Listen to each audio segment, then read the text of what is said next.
Tersangka kasus fitnah ijazah palsu Jokowi, Roy Suryo CS pagi tadi memenuhi panggilan Polda Metro Jaya. Roy bersama Rismon dan Dr. Tifa menjalani pemeriksaan sebagai tersangka untuk pertama kalinya.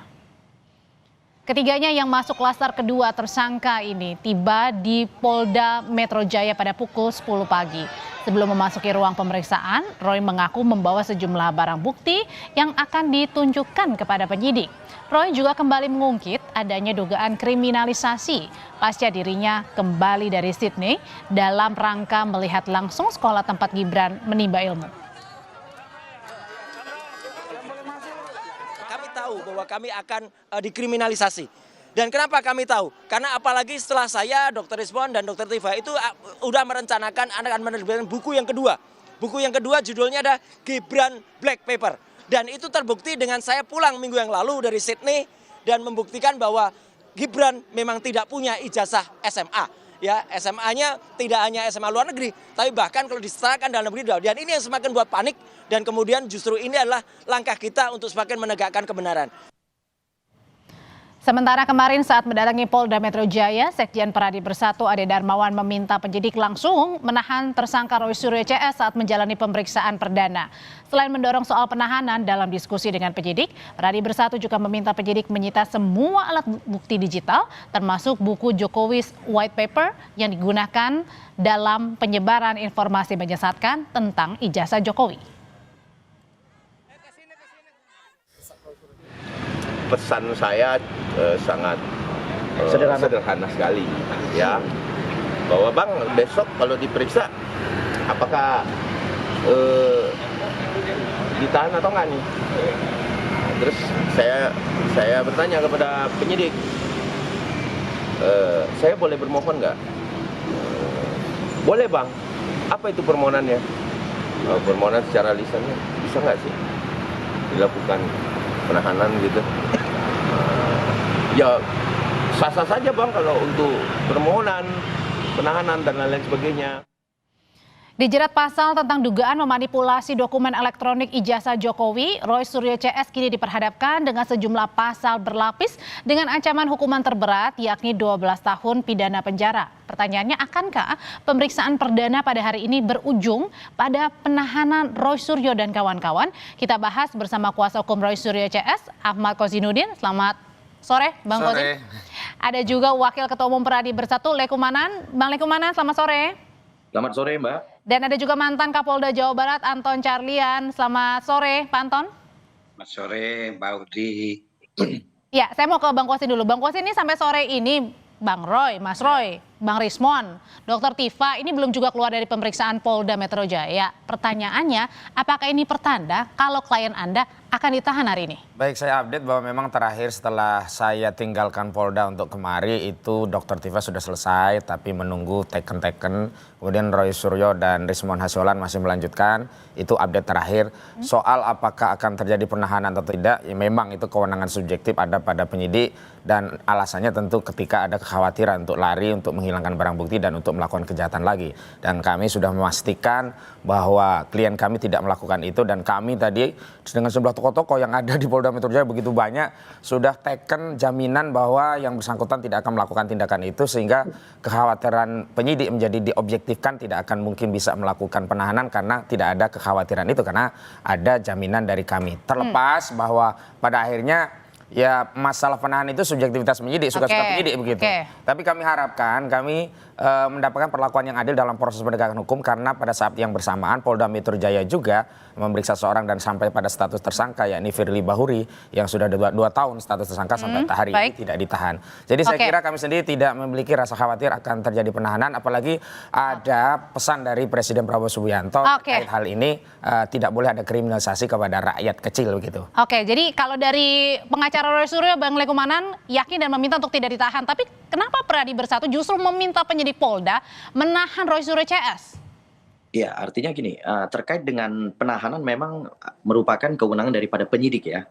Cuman di sini kan kami yang sudah 7 bulan yang menunggu, ya kan, membuat laporan polisi ya, sudah selama 7 bulan ini pasti ada permintaan dari kami. Kami minta memang secara lisan agar terhadap ketiga tersangka yang sudah diperiksa ini hari, kami minta memang untuk dilakukan penahanan. Kenapa? Karena itu merupakan permintaan dari kami, ya kan, permintaan secara lisan. Karena kenapa? Ya kan, terkait dengan sangkaan pasal yang diduga dilakukan oleh para terlapor atau tersangka ini, ancaman pidananya kebanyakan lebih dari 5 tahun, sehingga secara subjektif ada bahwa kewenangan polisi boleh melakukan penahanan terhadap peristiwa-peristiwa yang ancaman hukumannya di atas 5 tahun. Jadi itu memang goal daripada kami. Karena kan kami melaporkan seseorang atau kelompok orang adalah tujuannya supaya sampai ditetapkannya tersangka hingga dilakukannya penahanan. Karena kenapa? Untuk agar para terlapor ini atau tersangka ini tidak lagi mengulangi perbuatannya. Karena jelas di sini kami lihat makin hari makin banyak produk-produk yang kemudian Oke, jadi makanya dipublikasikan kepada Anda publik. meminta untuk ditahan langsung di pemeriksaan hari ini perdana ya? Kami minta untuk dilakukan penahanan. Baik. Itu adalah untuk penegakan hukum yang benar gitu. Apabila Oke. tidak dilakukan penahanan, maka kami akan lakukan upaya hukum juga. Seperti itu. Oke, sebenarnya Pak Anton, penegakan hukum ini seperti apa sih yang benarnya begitu antara ketika seseorang ditetapkan sebagai tersangka dengan ancaman pidana di atas 5 tahun, ini ditahan atau tidak? Ini tolak ukurnya kayak gimana? Ya, tadi juga sudah disampaikan oleh rekan-rekan pembicara terdahulu kan ada syarat subjektif, ada syarat objektif. Syarat subjektif seperti tadi adalah tidak melarikan diri, tidak menghilangkan barang bukti, tidak mengulangi tindak pidana. Adapun syarat objektif diancam 5 tahun lebih. Nah, di sini, apakah penyidik ini bisa menahan atau tidak? Ya sebetulnya tergantung daripada Bang Suryo itu sendiri. Di sini ada kekhawatiran mungkin dari Peradi, Bang Suryo itu tadi mengulangi tindak pidana. Apalagi beliau ini pernah ditahan juga tahun 2023 dalam kasus yang sama. Nah ini mungkin kekhawatiran-kekhawatiran ini. Jadi sebetulnya ditahan atau tidak memang kewenangan Polri. Tetapi juga tidak semata-mata itu dari pihak Bang Suryo juga mohon untuk menahan diri. Sepanjang nanti begitu di publik gitu kan. Kan ada kesengajaan ini salah satu unsurnya itu agar diketahui umum yaitu virtual publiknya. Kesengajaan ini apabila Bang Suryo melakukan hal itu lagi, jangan disalahkan nanti apabila di dalam pemeriksaan kedua. Sebenarnya nanti Pak Anton, pihak kesengajaan penyidik seperti nanti apa sih yang ditakutkan?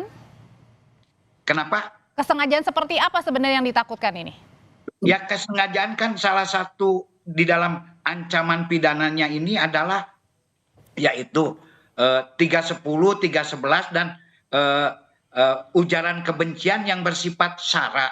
Nah, apabila hal itu sendiri semakin merebak di publik, semakin gaduh, nah ini kan itu yang ditakutkan itu. Oke. Nah itu jangan membuat kegaduhan-kegaduhan ini. Oke, Apabila ditakutkan membuat kegaduhan ini ya? tidak terjadi, ya otomatis insya Allah saya percaya tidak akan ditahan. Tapi kalau dilakukan kegaduhan lagi, jangan salahkan nanti wah ini kriminalisasi. Karena ini sudah melalui proses-proses penyidikan yang secara profesional. Ada gelar perkara internal, ada gelar perkara eksternal. Nah ini sudah melalui satu tahap penyidikan profesional. Ditahan ditahan atau tidak itu merupakan kewenangan dari penyidik. Kalau gitu pertanyaan berikutnya Bang Kosi, kalau misalnya ditahan hari ini Roy Suryo CS, apa yang akan Anda lakukan? Usai jeda ya, tetap bersama kami.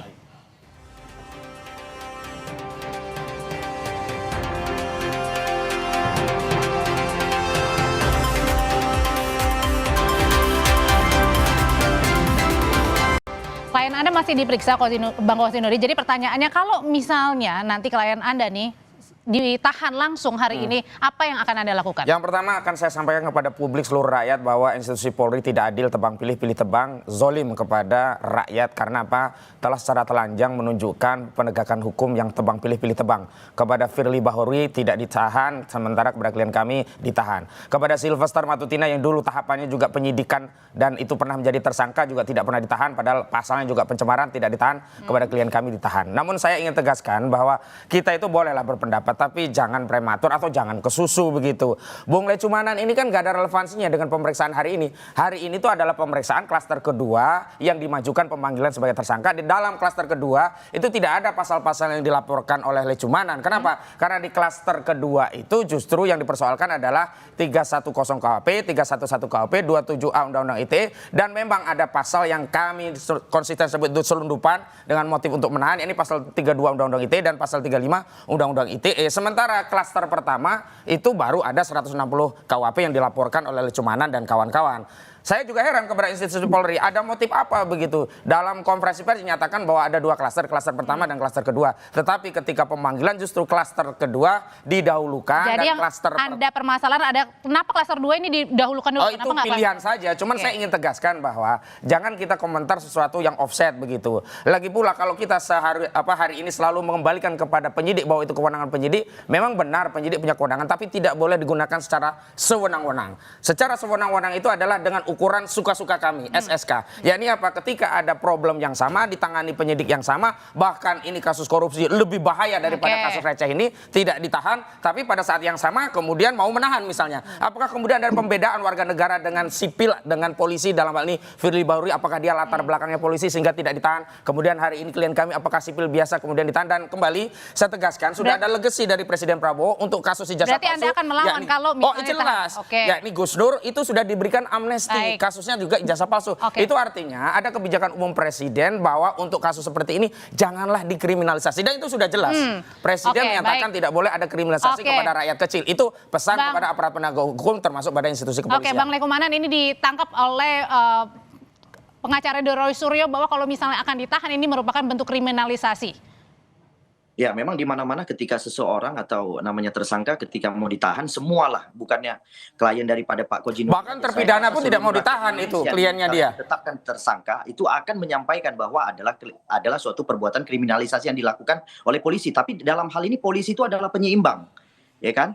Polisi hanya melakukan tugasnya, ya kan, yang dijamin oleh konstitusi bahwa kami sebagai warga negara telah melaporkan ada suatu tindak pidana, jadi tindak pidana. Tapi kemarin Anda juga datang untuk meminta penyidik terlebih dahulu sebelum diperiksa ini? Gimana? Bang Lecumanan, tapi kemarin Anda juga dan kawan-kawan datang ke penyidik juga untuk meminta penahanan sebelum diperiksa? Yang disampaikan oleh Bang Kojinudin ada klaster 1, ada klaster 2, memang ada penjelasan terkait klaster. Tapi dalam surat penetapan tersangka kepada kejaksaan itu tidak ada lagi namanya klaster. Itu disampaikan dalam surat penetapan tersangka itu 8 orang, ya kan? Nah itu yang kemudian ditembuskan kepada saya selaku pelapor, ya kan? Kemudian ditembuskan lagi kepada Pak Jokowi, ditembuskan juga kepada Pak Maret Samuel dan satu lagi Andi Kurniawan. Jadi kami ini dianggap sebagai pelapor di dalam semua tersangka-tersangka tersebut. Jadi menurut saya terhadap 3 tersangka itu ya kami meminta, ya kan, karena kami diberikan surat penetapan tersangka dan SP2HP terhadap perkara tersebut, kami meminta langsung secara lisan agar ketika diperiksa tolong dilakukan penahanan. Karena kenapa? Ini sudah jelas mengulangi perbuatannya, ya kan, kemudian memperbanyak lagi barang-barang bukti, ya kan, yang ada white paper itu, ya kan, ya Kak, saya meminta juga kepada pihak kepolisian kalau bisa dalam pemeriksaan tersangka ini tolong disita barang-barang bukti tersebut gitu. Jadi menurut saya itu adalah hak yang diberikan konstitusi kepada kami selaku pelapor, itu sah-sah saja menurut saya gitu. Terhadap kira-kira ada kata kriminalisasi, ya itu semua orang yang mau ditahan ya pasti menyampaikan kata yang Dan saya kira inilah yang disebut dengan intervensi kepada institusi kepolisian. Karena dasar untuk melakukan penahanan itu bukan ada permohonan dari pelapor, tapi ada kekhawatiran, ada syarat objektif maupun subjektif. Objektif sudah terpenuhi karena ada pasal yang diselundupkan sehingga ada yang 5 tahun lebih sehingga bisa menahan. Subjektif adalah kekhawatiran polisi. Janganlah kekhawatiran itu dikompori oleh pelapor dengan alasan oh ini nanti dia akan mengulangi, lalu ditekan-tekan. Kemudian publik bertanya, oh apakah polisi selemah itu ditekan-tekan pelapor sehingga harus menahan hanya untuk memuaskan pelapor? Apakah polisi mau mengorbankan marwah institusi hanya untuk memuaskan pelapor dengan menahan anak bangsa? Begitu pada saat yang sama ada tersangka yang lainnya tidak pernah ditahan-tahan, dan pada saat yang sama klien dari Bung Lecumanan sudah terpidana nggak ditahan-tahan. Gimana Bang Lecumanan? Ya itu beda hal, ya kan saya tidak mau berkomentar di sana, ya kan artinya kan gini, Oke. Pak Kojinuddin ya hari ini peristiwa hari ini aja yang kita bicarakan gitu. Kalau memang nanti penyidik tidak menahan ya nanti saya akan menyurat melakukan upaya hukum. Mungkin Kalau ini misalnya dipertanyakan oleh tim Bang penyidik menahan Kozinudin. ya istilahnya silakan aja lakukan upaya Bukan, hukum. kalau Dan soal itu upaya hukum sama-sama. kami sudah pandai lah, nggak usah diajari. Tapi soal intervensi, tidak ada satupun di Tidak KUHP ada pasal yang intervensi, mengatur bahwa kita bukan pelapor mengintervensi, bisa kita melakukan cuma permohonan meminta dan dialihkan, menekan dan bukan polisi penekanan untuk itu menahan kepada Kapolri. klien atau orang yang sedang dalam Dianggap status intervensi tersangka, katanya Bang begitu loh. Lekumanan. Ya, kita bukan yang mengintervensi, itu kan permintaan kami secara lisan, itu bukan intervensi. Kalau intervensi itu saya meminta pejabat dari wilayah lain kemudian menelpon penyidik. Justru itu baru namanya intervensi kan langsung tidak ada. karena di KUHP tidak diatur. Harus ada basis pasal norma yang menjadikan tindakan itu sah dan legal dan di KUHP tidak diatur. Sementara untuk urusan penegakan hukum itu harus rinci-rinci agar apa? Tidak ada abuse of power. Tindakan Kami setiap kan penegak hukum ditanya termasuk sama advokat penyidik, pelapor Bang, ada- itu harus ada apa dasarnya. yang mau disampaikan. Harus ada basis Kan ditanya, normanya. ketika Kalau tidak diserahkan inilah itu disebut namanya dengan SP, kesewenang-wenangan surat penetapan berdalih tersangka, dengan saya kebijakan. Baik. Oke, saya mau minta dulu pendapat dari Pak Anton. Pak Anton, sebenarnya untuk seorang pelapor ini merupakan sesuatu sesuatu yang biasa.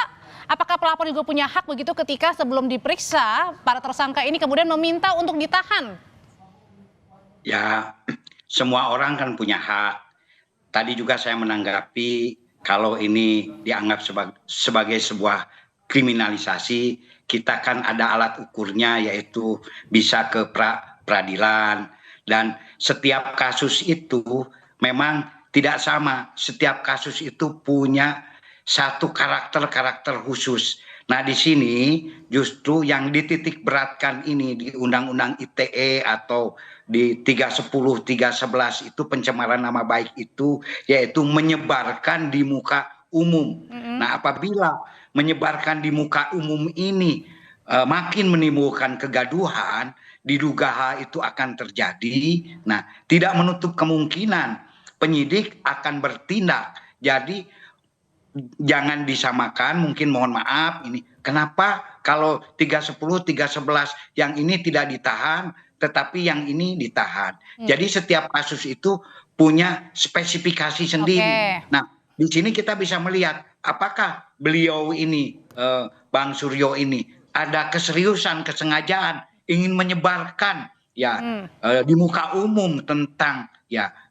mungkin ya ujaran-ujaran atau mungkin ya yang dianggap ijazah palsu itu. Nah ini tergantung publik. Nah makanya mungkin dari Peradi pun juga menyatakan atau mengemukakan pendapatnya sehingga menginginkan untuk Penahanan ditahan. langsung ya. Saya Oke. kira itu yang Baik. disampaikan oleh Peradi. Saya kira kalau pendapat itu disampaikan secara private itu nggak masalah dan itu umum lazim. Tapi ini disampaikan kepada publik seolah-olah mempengaruhi publik, mempengaruhi institusi kepolisian untuk melakukan penahanan, itu yang keliru. Yang kedua saya ingin tegaskan kalau persoalannya khawatir 311, 310 KUP nggak ada masalah Pak Anton, wong itu syarat objektifnya tidak dipenuhi, itu kan hanya 9 bulan dan 4 tahun. Kami pun siap bertarung kalau dituduh fitnah, dituduh pencemaran karena tidak ada alasan objektif untuk menahan.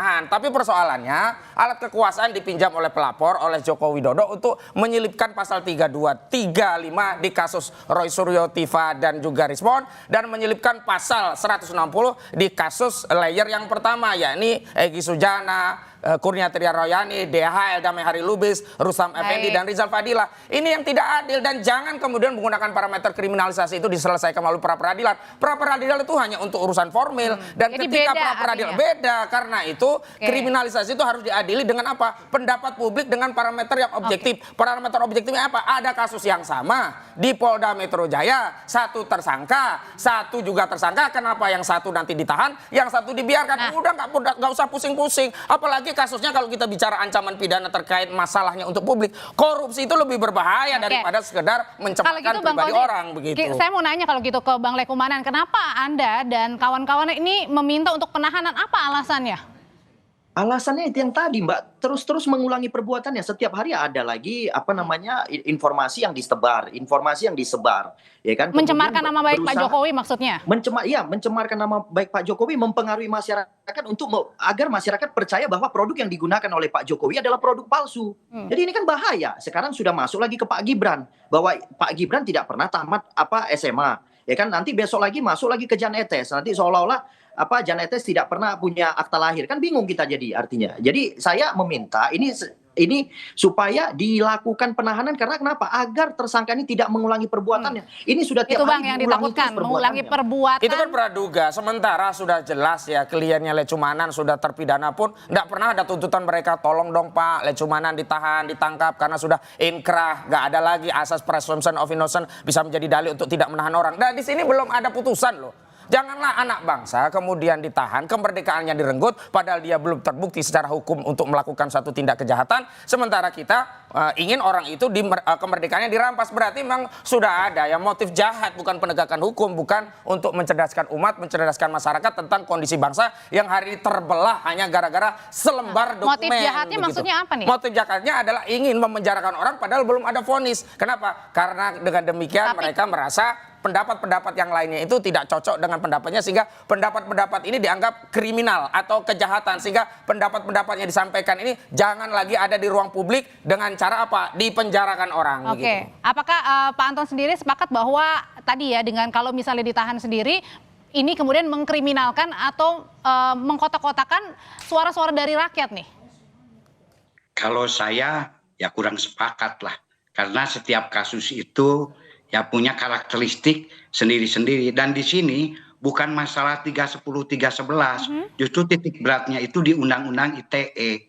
Di Undang-Undang ITE itu sendiri kan sudah jelas menyebarkan kebencian yang bersifat sara maupun individu. Nah ini sudah jelas. Nah dan di sini justru motifnya itu bisa dilihat apabila keseriusan motif, kesengajaannya itu berulang-ulang terus dilakukan di hadapan publik. Oke, makanya masuklah Undang-Undang ITE. Oke, itu yang apakah juga penilaian dari penyidik sendiri ketika misalnya nih ada tersangka yang kemudian katakanlah Mas Surya CS ini menyebarkan fitnah begitu ya, pencemaran nama baik kepada Pak Jokowi. Kalau misalnya tadi datang dengan baik-baik tidak kemudian meyakini bahwa ijazah Pak Jokowi asli, apakah ini menjadi pertimbangan juga untuk ditahan atau tidaknya ketika berkelakuan baik? Ya saya kira karena pertimbangan itu kan pertimbangan subjektif. Nah subjektif itu ya tergantung daripada perilaku daripada tersangka itu sendiri. Nah masalah polisi memang betul tidak bisa menentukan apakah itu palsu atau tidak. Tetapi kan di sini sudah dijelaskan bahwa identik dengan ijazah-ijazah yang lain gitu kan. Nah ketika lembaga formal sendiri yaitu UGM menyatakan bahwa identik dengan para lulusan-lulusan yang sesuai tahunnya dan menurut Labpor juga maupun Labkrim juga sesuai baik tahun, cetak maupun lain-lain, terus mau apa lagi gitu kan. Nah dan polisi itu pun juga bukan satu-satunya. Kita ini menganut criminal justice system. Ada polisi, ada jaksa, dan juga ada pengadilan. Nah ini kan bisa dilakukan dan kalau menurut saya, oh ini kalau ada kriminalisasi jangan pakai pra-peradilan. Terus kalau tidak pakai pra-peradilan mau apa? Apa mau pengadilan jalanan atau pengadilan publik? Ini kan tidak bisa. Kita ini negara hukum, negara yang berdasarkan hukum.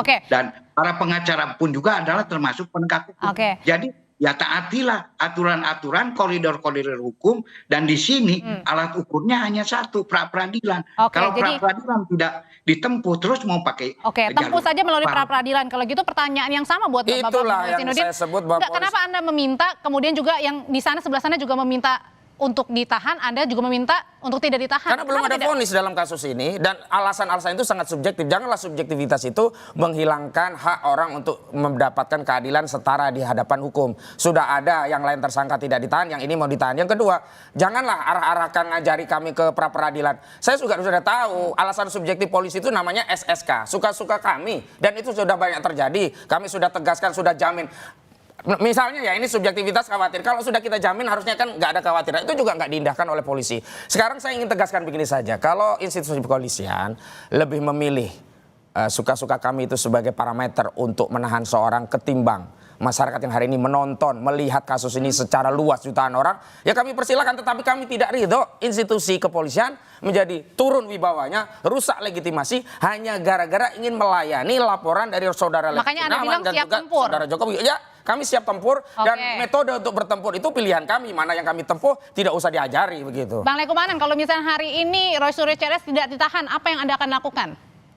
Ya, kita akan menyurat ya, artinya menyurat ke seluruh instansi ya, terutama ke Kompolnas, kemudian ke Kapolda Metro, kemudian juga ke Kapolri, Wakapolri, Irwasum Polri, Kadip Propam Polri, dan Kabitkum Polri. Kami akan menyurat ke semua lembaga Polri, ya kan, terutama Kompolnas. Kami akan meminta agar dilakukan pemeriksaan terhadap penyidik yang telah memeriksa para tersangka ini gitu. Berarti ada apa kan gitu kan? Ada apa? Intinya kami di sini tidak mengintervensi, tapi permintaan kami selaku pelapor adalah kami meminta agar dilakukan penahanan. Tolong dilakukan penahanan agar tidak terjadi lagi peristiwa-peristiwa seperti ini. Kalau perbuatan pidana seperti ini yang udah masif dan sistematis dibiarkan aja, dibiarkan terus, ini akan timbul lagi Roy